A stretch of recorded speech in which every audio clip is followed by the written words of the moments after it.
ফিরলাম বিরতির পর। আজ আগরতলা প্রেস ক্লাবে ত্রিপুরা রাজ্য কর্মচারী সংঘের তরফে একটি সাংবাদিক বৈঠক করা হয় এবং সেখান থেকে তারা বেশ কিছু দাবি দাওয়া রাখে এবং বিভিন্ন বিষয় তুলে ধরেন। কি বলেছেন তারা, শুনুন।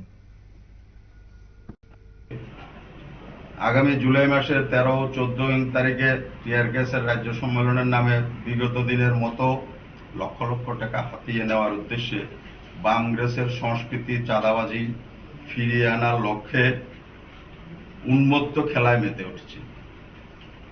অবৈধভাবে চাঁদার রসিদ ছাপিয়ে সংঘের বিচারধারাকে বৃদ্ধাঙ্গুষ্ঠ দেখিয়ে চাঁদা সংগ্রহের কাজে নেমে পড়েছে। আমরা টিআর গ্যাস রাজ্য কমিটি এই অনৈতিক ও অসাংগঠনিক কাজের তীব্র নিন্দা জানাই এবং রাজ্যের শিক্ষক কর্মচারী সমাজের কাছে অনুরোধ রাখছি চাঁদা আদায়কারীদের বিরুদ্ধে আইনগত ব্যবস্থা নেওয়ার জন্য।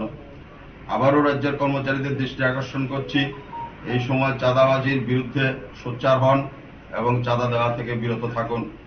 একান্তই যদি কেউ স্বেচ্ছায় অনুদান দিতে চান তাহলে টিআর গ্যাসের ব্যাংক অ্যাকাউন্টে জমা করুন। নগদ অর্থরাশির লেনদেন না করিবার অনুরোধ রাখছি এবং আমরা ধীরে ধীরে ত্রিপুরা রাজ্য কর্মচারী সংঘের পক্ষ থেকে এই সাংবাদিক বৈঠকের আয়োজন করা হয়েছিল আজ আগরতলা প্রেস ক্লাবে। সেখানে চাঁদাবাজির অভিযোগ করা হয় এবং সংগঠনের নামে রাজ্য জুড়ে চাঁদাবাজি চলছে বলে অভিযোগ করা হয় সংগঠনের তরফে।